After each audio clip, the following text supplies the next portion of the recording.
이른바 노인 비하 발언 아니냐 이런 논란을 일으켰던 이준석 개혁신당 대표, 바로 김호일 대한노인회장과 직접 라디오에 출연해서 1대1 맞불 토론을 했어요. 먼저 영상 보시고 이어가 보도록 하겠습니다. 무임승차 비율이 올라가면서 지하철 적자가 누적되고 있다. 지금까지는 이거를 지하철 공채로 계속 메꾸고 있는 상황이었지만은 낮에 보면은 지하철이 텅텅 비어 다녀요. 텅텅 비어 다니는 거기에 노인이 탔다고 무슨 놈 적자가 나고 흑자 나고 상관이 없지. 어린애나 장애인도 무료인데 왜 토감 노인 때문에 문제가 된다. 이 지하철 만드는 사람이 노인들입니다.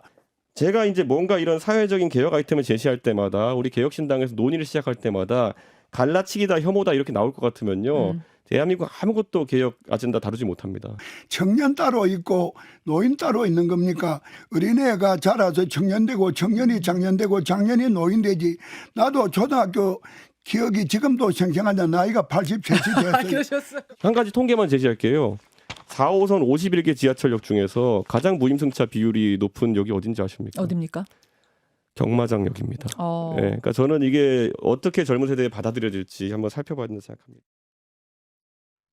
저 방송에서 물론 라디오 방송인데 이제 보이는 라디오로 해가지고 이제 지금 화면으로 저희가 볼 수 있었습니다만 직접 당사자를 불러서 얼굴을 맞대고 토론을 붙여봤는데 저 오고 간 발언 중에 하재근 평론가님, 지금 논란 이준석 전 대표, 물론 지금 개혁신당 대표니까 이준석 대표의 발언이 논란이 되고 있는 부분이 있다면서요? 예, 그러니까 이준석 개혁신당 대표하고 대한노인회장이 라디오 프로그램에서 지난 26일에 토론을 했던 겁니다. 네. 그 토론 주제가 뭐냐면 최근에 개혁신당이 발표한 공약, 이른바 노인 지하철 무임승차 폐지, 그걸 두고 이제 토론을 했던 거예요. 네. 그 중에 이준석 대표가 마지막에 뭐라고 그랬냐면 4호선 51개 지하철역 중에서 가장 무임승차 비율이 높은 역은 경마장역이다. 이게 어떻게 젊은 세대에 받아들여질지 한번 살펴봐야 된다라고 답을 했는데 네. 여기서 이 대표가 얘기한 경마장역은 아마도 서울 4호선의 경마공원역을 지칭하는 것으로 해석이 됩니다. 네. 최진모 교수님. 네. 저는 저걸 보면서 일단 궁금하더라고요. 이준석 대표가 저 통계를 어디서 발표한 통계라고 인용했을까요? 그게 뭐 특별히 얘기를 저는 안 했다고 들었거든요. 네네. 그러니까 특별히 본인이 어디서 통계를 인용했는지 모르겠는데 네. 일단 저는 이렇게 생각해요. 자, 경마장 공원역에서 예를 들면 경마공원역에서 많이 내렸다고 해서 그럼 노인들이 거기서 많이 탔다는 증거가 있습니까? 그러니까 무임승차라고 하는 것이 단순히 노인들만 하는 건 아니잖아요. 예를 들면. 네.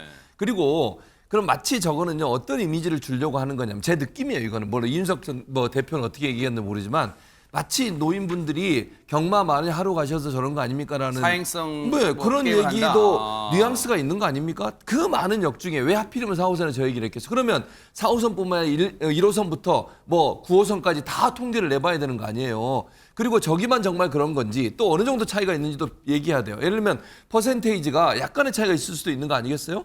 그런 부분이 전혀 고려되지 않은 상태에서 경마공원 역만을 딱 집어서 그 얘기를 한 것은 저는 개인적으로 그렇게 들립니다. 저게 마치 노인분들이 할 일 없으니까 사행성 하러 다니면서 무임승차 하는 게 무슨 도움이 됩니까? 라는 얘기를 하고 싶었던 거잖아요. 네. 대단히 부적절해요. 저렇게 아니 예를 들어서 본인이 주장하고 싶은 주장이 있다면 그 네. 주장을 정확하게 하면 되는 거잖아요. 네. 그런데 굳이 나이 드신 분들은 낮에 할 일 없으니까 또 낮에란 말은 물론 안 했습니다. 본인은 경마공원역에 자주 내리는 거 보면 이게 무임승차 하는 게 무슨 도움이 됩니까? 마치 노인분들이 사행성 하는 것을 부추기는 거 아닙니까? 이런 이미지가 만들어지는 거잖아요. 네. 그래서 저는 이게 비판의 목소리가 높을 수밖에 없는 그런 발언이었다고 생각합니다. 아니 그러면 유인경 평론가님, 저희가 보여드렸던 저 영상에서 이준석 대표가 그런 얘기 했잖아요. 4호선 51개 지하철역 중에서 가장 이 어르신들 65세 이상 어르신들의 무임승차 비율이 높은 역이, 물론 65세 이상 어르신이라는 표현을 안 했습니다만 지금 대한노인회 회장과 토론하는 것은 그만큼 이 어르신들 무임승차를 언급한 거겠죠. 무임승차 비율이 높은 역이 어딘지 아십니까? 경마장역입니다. 즉 경마공원역을 지칭하는 것 같은데 그게 토론의 마지막 발언이었단 말이에요, 이준석 대표. 그러면 그 이후에 대한노인회 측에서는 별다른 반응은 없었어요? 당연히 반응이 있었죠. 근데 제가 전직 기자로서 이거를 경기를 관찰해 보면 김호희 회장의 승입니다. 왜요? 왜 승이냐면 일단 팩트가 있어야 되잖아요. 경마장역이 아니고요. 경마공원역입니다. 네. 일단 명칭이 20년 전에 바뀌었는데 20년 전 걸 그대로 사용하시다니요. 83세 노인 회장님도 바뀐 걸 아는데 30대 분이 모르시다니요. 그다음에 물론 이제 법조 보면 아까 어떤 근거로 했는지 모르겠지만 김호율 회장이 밝힌 거는 이렇습니다. 그 경마 공원역에는요. 화수요일마다 바로마켓이라는 곳이 생겨서 거기에 생산자들이 직접 물건을 갖고 오기 때문에 조금 더 저렴하게 사려는 사람들이 몰려든다. 물론 그 가운데 노인들도 있을 수 있다. 있죠. 그리고 서울시 열린 데이터 광장에서 지하철 호선별 유무임 승차 인원 정보 데이터를 살펴보니까 네. 서울시에서 가장 많이 사람들이 탄 곳 전체 중에서 무임 승차 인원이 가장 많은 종로 3가역이었답니다.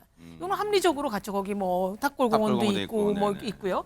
그리고 경마공원역은 2위도 아니고 3위도 아니고 한참 후순위였다고 합니다. 그래서 경마공원역으로 개명한 20년이 지난 얘기를 지금 하는 것은 좀 어불성설이고, 그리고 어떻게 봐도 선전선동이나 갈라치기다. 그러니까 아까 뭐 갈라치기 한다고 이준석 대표가 화를 내기는 했지만 지난번 대통령 선거 때도 뭐 남성 대 여성으로 뭐 그렇게 좀 갈라치기 네. 했었고요. 어떤 댓글에 보니까 이준석 대표를 이름을 바꿔야 된다. 뭐라고요? 가르마 이 씨로 바꿔야 된다. 갈라치기 그만해라는 여론도 있기 때문에 네. 좀 진중해야 되고, 저도 이제 곧 무임승차권이 나오는 어른으로서 말씀드리자면 제 주변에도 무임승차권을 받으신 분들도 돈 내고 타는 분들이 훨씬 더 많습니다. 돈이 있고 없고를 떠나서. 그리고 코로나 재난지원금 났을 때도 아니야 이건 난 안 받아도 될 테니 안 받겠다고 거부해서 국고로 놔둔 어르신들도 많습니다. 근데 이렇게 지하철만의 문제 1,500 갖고 전체 노인을 마치 좀 범죄자로 보는 것 같아서 많은 어르신들만이 아니라 중장년층들도 불쾌해하고 있습니다. 무엇보다 팩트가 틀렸습니다. 네. 역 이름도 틀렸고요. 그다음에 가장 많이 내리는 역도 틀렸습니다. 네. 이준석 대표는 개혁신당이 내놓은 공약들이 갈라치기가 아니라고 항변하고 있지만, 글쎄 그럼 이 발언은 어떻게 해석을 하실 수 있을까, 여러분들이 한번 들어보시고 이어가 보도록 하겠습니다.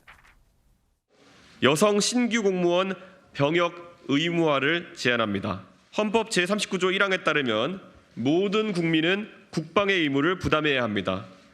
지금까지 대한민국 시민의 절반가량, 즉 한쪽 성별만 부담했던 병역을 나머지 절반이 조금씩 더 부담해 나가는 방식으로 전환할 것을 제안합니다. 우선 여성 희망 복무제를 통해 징병이 대상이 아닌 여성이 지원을 통해서 장교나 부사관과 같은 간부가 아닌 일반 병사로 근무할 수 있게 하겠습니다.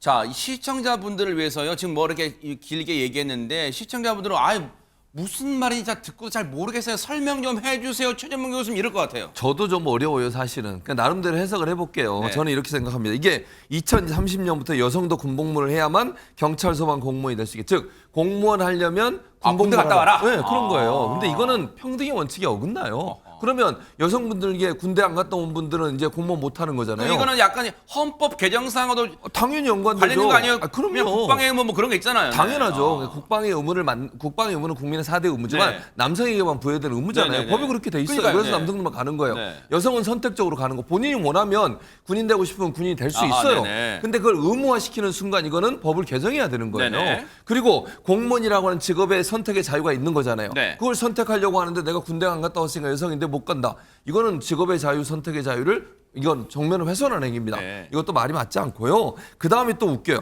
헌법에 따른 모든 국민은 국방 의무를 부담해야지만 지금까지 대한민국 시민의 절반가량이 부담했던 남성만 했다는 거잖아요. 그리고 나서 나머지 절반도 조금씩 분담해야 한다고 하면서 여성들이 군대 지원하면서 일반 병사로 가는 방안. 아니 지금도 지원하면 하사관이나 장교로 갈 수 있어요. 왜 굳이 일반 병사로 가라는 거죠? 아니 그러면 하사관이나 장교로 갈 수 있는 제도가 있음에도 불구하고 일반 병사로 가라는 것은요 여러 가지 차이가 있을 수. 물론 뭐 지금은 일반 병사들의 월급이 많이 올라서 차이가 별로 없긴 하지만 진급의 기회라든지 아니면 계급 사회니까 뭐 하사관이든 장교든 돼서 더 좋은 하이 클래스 일을 할 수 있는 부분도 있는 거 아니겠어요? 의무적으로 가는 병사들이 대부분 이제 일반 병사로 가는 거니까 일반 병사로 가면 월급도 조금 더 적을 거고요. 그다음에 진급의 기회도 어느 정도 제한될 수밖에 없는데 여성에게 왜 이런 기회를 준다는 것이 마치 혜택인 것처럼 얘기하는지 모르겠고 네. 마지막으로 하나 더 말씀을 드리고 네. 싶은 것은 이제 양영재 의원하고 합당을 하셨잖아요. 네. 근데 양영재 의원도 이 의견에서 동의하셔서 저기 서 계신지는 잘 모르겠어요.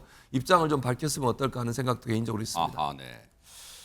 근데 이렇게 이 공약을 내놓을 때마다 논란이 계속되는 것은 글쎄 뭐 의도했든 의도치 않든 간에 어쨌든 허준 변호사님, 개혁신당 이준석 대표란 타이틀 언론을 붙이자니까 개혁신당을 알리는 데는 도움이 될 것 같은데 뭔가 이 과정에서 이준석 대표가 기분이 썩 좋지는 않은 일이 생겼다면서요. 이준석 대표 신당 이름이 개혁신당이잖아요. 네. 그런데 가칭이지만 개혁미래당이라는 당이 등장을 한 겁니다. 아하. 그랬더니 이준석 대표가 개혁 이거 내가 먼저 쓴 건데 우리 당명인데 이거 왜 갖다 쓰냐 이렇게 발끈한 건데요.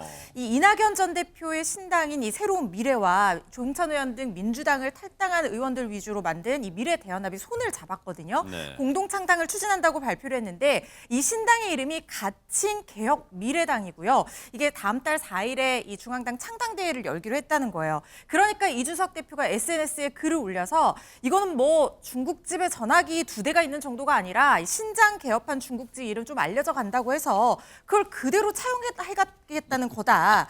무임승차는 지하철이든 당명이든 곤란하다라고 발끈한 건데요. 이게 아직 가칭이고요. 그리고 정당법상 유사명칭 사용 금지 조항이 있기 때문에 어떻게 될지는 좀 지켜봐야 되는데 좀 섣부른 얘기가 아니었나 싶습니다.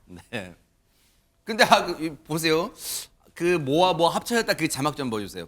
근데 이준석 대표의 지적이 일단은 뭐 일리는 있어요. 왜냐하면 이낙연 전 대표 측의 그 신당이 합쳐질 때 당명이랑 합쳐진 걸 보면 보세요. 거기에 공통적인 게 새로운 미래.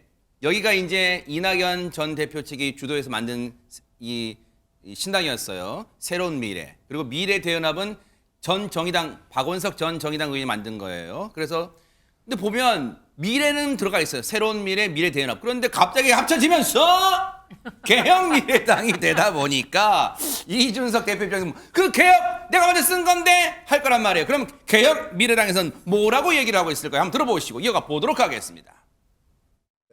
우리 시대 정신을 담은 단어가 미래, 개혁, 뭐 통합, 뭐 이런 거거든요. 그래서 그 안에서 뭘 찾다가 보니까 우연히 그렇게 된 거고요. 하여튼 우연히 그렇게 된 거고요. 이것도 그렇게 이해해 주시면 좋겠어요. 뭐 해석은 자유니까 저희가 강요는 안 하겠습니다만 특별하게 염두에 두지는 않았습니다.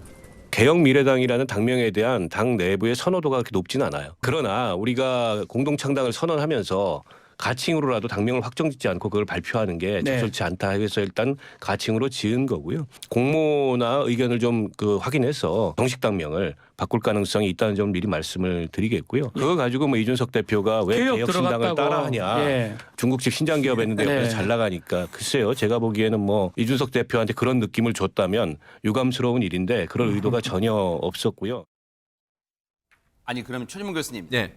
개혁신당 측이나 개혁 후발 주자인 개혁미래당 측이나 이 개혁이란 단어에 어떤 지금 막 이 집착하고 하는 것은 진짜 이 나라를 개혁해보겠다는 의지 때문에 그런 거예요. 왜 그런 거예요 이게 지금? 아니요. 선거에 유리하기 때문에 그래요. 네? 이유가 뭐냐면 네. 선거는 번호의 앞번호가 중요하잖아요. 네. 예를 들면 1번, 2번은 이제 뭐 국민의힘 뭐 민주당이 먼저고 국민의힘 두 번째잖아요. 그다음부터는 뭘로 하느냐? 의원이 있냐 없냐, 원내 의원이 있냐 없냐에 따라서 숫자가 많을수록 번호가 부여져요. 3번, 4번 이렇게. 네. 그리고 이제 의원이 없는 정당들 있잖아요. 아하, 현역 네. 의원이. 네. 그럴 경우는 가나다 순으로 해요. 어머 그래요? 그러니까 기억이 들어가는 게 앞에 오는 거예요, 번호가. 아하. 그러니까 사람들이 보통 뒤에는 너무 많으면 투표용지 길면 예, 그 아. 앞쪽에 찍을 가능성이 있잖아요. 아하. 다 저게 계산된 정치적 어떤 뭐 계산이랄까요? 그래서 기억 니은 쪽에서 기억으로 들어간 글자를 쓰고 싶은 겁니다. 네. 물론 또 두 당은 그런 거 아닙니다 하겠지만 어쨌든 그럴 수 있다는 거예요. 아하. 그래서 영부원가 이 당명에 좀 집착하는 거 아닌가 그런 생각도 드는데 어쨌든 결과는 좀 지켜보도록 하겠습니다. 보고 계십니까? 대박 사건. 네. 안녕하십니까? 김명준입니다. 여러분과 함께하는 뉴스파이터. 다양한 소식과 뉴스를 보고 싶으시면 화면 오른쪽을 꾹 눌러 구독해 주시길 바랍니다. TV로도 유튜브로도 여러분께 한 발 더 다가가겠습니다. MBN 뉴스와 뉴스파이터를 사랑해 주셔서 고맙습니다.